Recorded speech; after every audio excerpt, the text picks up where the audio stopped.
Hi, everybody. Welcome to Her Table, Her Rules. I'm Juliet Peters, and today we're going to talk about something that is really practical, and that is about a morning routine and how you design it so that you are able to really give yourself the best start in a day and get as much done productively as possible.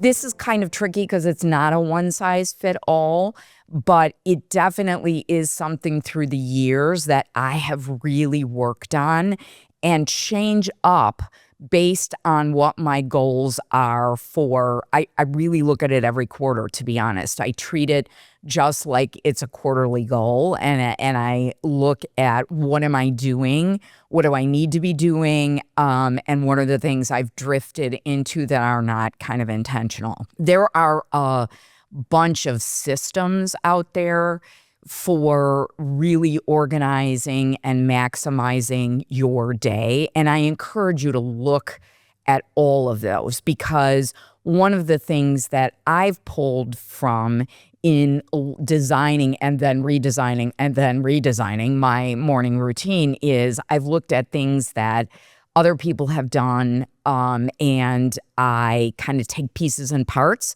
based on what works for me personally. That's why we're going to talk about it generally speaking, high level, but you really need to design for yourself how this works. So really there's two types, and there's lots of research out here on this, but there's really two types of people.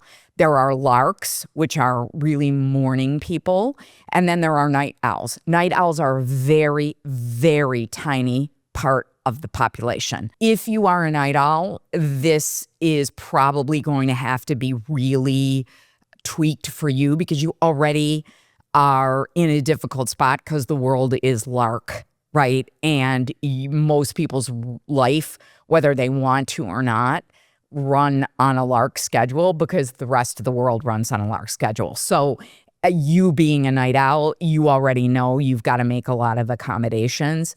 So, for you, it may not be a morning routine. You may be doing an early evening routine. And people who are truly night owls and have that productivity in the evening, again, that's a small group, but there are people who lean lark, but are not necessarily pure larks. And so for you, it's really important that you figure out what part of your day you're the most productive. So I'm going to use myself as an example, but again, it's going to really depend on you. One of the things for me in the last, I would say 5 years that I've changed up and that I really am militant about is schedule blocking. And the reason I schedule block in my day is really has to do with my productivity peaks. So I am a lark. I love to get up early. I have a morning routine that I do for about an hour and a half before I hit the ground. And what that looks like always changes. There's some piece of mindfulness. So it might be meditation. It might be distance Reiki. It could be listening to some kind of a sound healing. I read something that is business minded, really. And I try, but I'm not always consistent in doing journaling. I have a love-hate relationship with journaling. I don't want to say journaling is the way, because for me, journaling is always hard. But I do like the idea of gratitude or setting the intention for your day, or talking, about something that happened. Sort of getting this out onto paper is helpful. Again, I'm not super consistent with that every day. And then a piece of movement. I really want to do movement in my morning.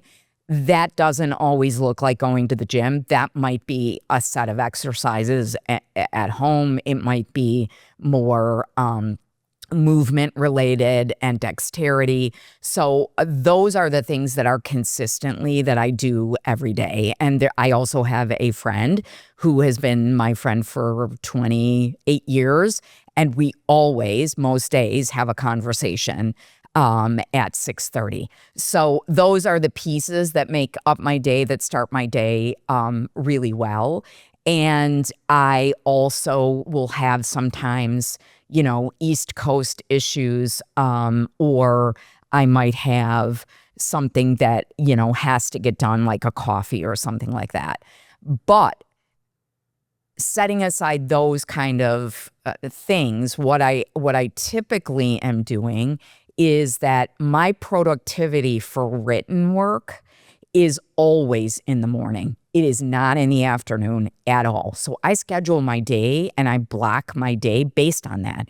So I'm going to try to get my written work, something that requires deep thinking or deep analysis, done before noon, because I'm going to hit the skids and I'm not really going to be super sharp from a written standpoint in the afternoon. What I am good at in the afternoon, which is interesting, is client calls, because even though it requires me to be thinking and doing assessment and analysis, the person gives me energy. So when my day is really flaggy from 2 to 5, I fill that with client calls, because that will energize me and get me over the hump of the afternoon period. And then if I have administrative tasks related to the business, I'm usually doing those between noon and 2. The other thing I have stopped doing is I do not go to lunch. I eat lunch. I love food. I eat lunch every day. But I do not do a meeting with a person at lunch. I found through the years that a lunch meeting disrupts the whole day. It does not set you up for success. It's a big hole. And oftentimes, whatever relationship you're trying to build is as effectively built at coffee in the morning. So I would prefer to get that kind of networking or networking meetings done in the morning before I start my written work. And that works for me better. Other people might really love that lunch break in the middle of the day. I just found it was kind of a waste of time for me. And so I don't do that unless it's a client meeting and I'm bringing lunch in, or we're going to be talking business over lunch. That's kind of a different issue. But most of the time, I'm not even really doing that, because I find that it's just kind of a drag of time that I could otherwise be doing something productive. I also schedule periods, and if you don't do this, I recommend highly that you do. If you are a business owner, you need a CEO time during the week. It could be on a Monday before noon. It could be on a Wednesday if middle of the week works better for you. I don't recommend Fridays, because Fridays I use for more creative type of tasks if I'm going to do them. But you need a CEO day, or a CEO period. And you need that because if you are still at the point where you're working in your business instead of working on your business full time, you really need a time committed to get the things that are going to advance the ball on the business done. If you do not schedule that and do not put it on your calendar, it's not going to get done. And if you're constantly trading that for some other priority, that's not good either. You need to really kind of hone in on that schedule and stick to it. Now, I'm not telling you you can't have special circumstances or make changes.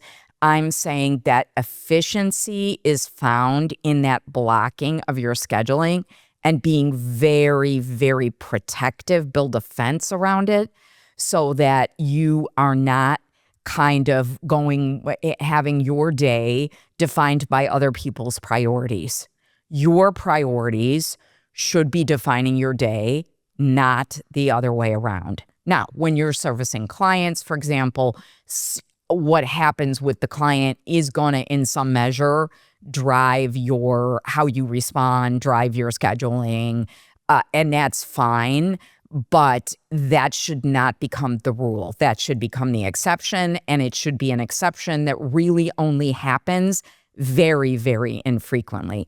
So the part of building your table, right, is being able to build your business, and to be as effective in your business as you can, you've got to take control of your schedule.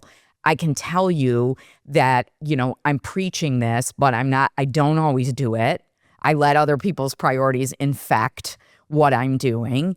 And also, this is very, very hard fought wisdom, because there were a lot of years where I didn't do this at all, and where I was running all over the city, doing all kinds of things to build my relationships and having to squeeze in my work after hours on the weekend. No, no, no. That's gotta stop. And if you're walking down that road right now, I encourage you to really think about this and, kind of sketch that out for yourself. Again, what works for me isn't necessarily going to work for you, but the principles are tried and true. There are a bunch of books out on this, and you can sort of pick what flavor works for you. You can get a 5-minute journal on Amazon, where basically you use that as the sketch for your morning. There's lots of systems out there. I think whatever system works for you, and if you got to cobble 3 systems together, cobble 3 together. But the idea of really you setting the tone for your schedule is what I want to impart here, because I think that really makes the difference between succeeding at a high level and not succeeding. And again, that carving out that time to work on your business weekly is absolutely critical. I promise you, if you can even spare 2 hours a week to do that, it is going to change the game. But again, you have to have the discipline to build the fence around it, and then to actually do it, and not just have it as a calendar block and you never look at it, right? That won't help. You have to actually do it. And if you do it, that, I promise you, will be the difference between really feeling like you're in control rather than being controlled by your business. So I hope this helps you. It's definitely something that I have struggled with.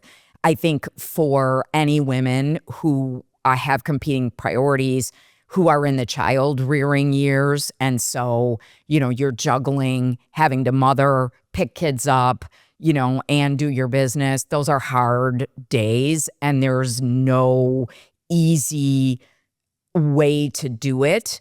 But I think you give yourself more time back and more presence for your family if you really kind of become very OCD about your schedule, for lack of a better term. I think that really being vigilant on how you are prioritizing your day is the difference between not only success and failure, but really succeeding with peace and joy, because that is the goal here, right? You don't want your business running you. You want to be running your business. You want to be taking out of your business not only the money that comes with really succeeding with your business, but also the satisfaction and the fun parts of the business, which you will not ever get to if the business is running you. So again, thanks for joining us. Check out our community, Her Table, Her Rules. We have so many phenomenal women who have graciously talked to us over the last year on this podcast. And there is so much wisdom out there. And, these are people who are amazing, and we would love for you to be part of our community. Thanks, and we'll see you next time on Her Table, Her Rules.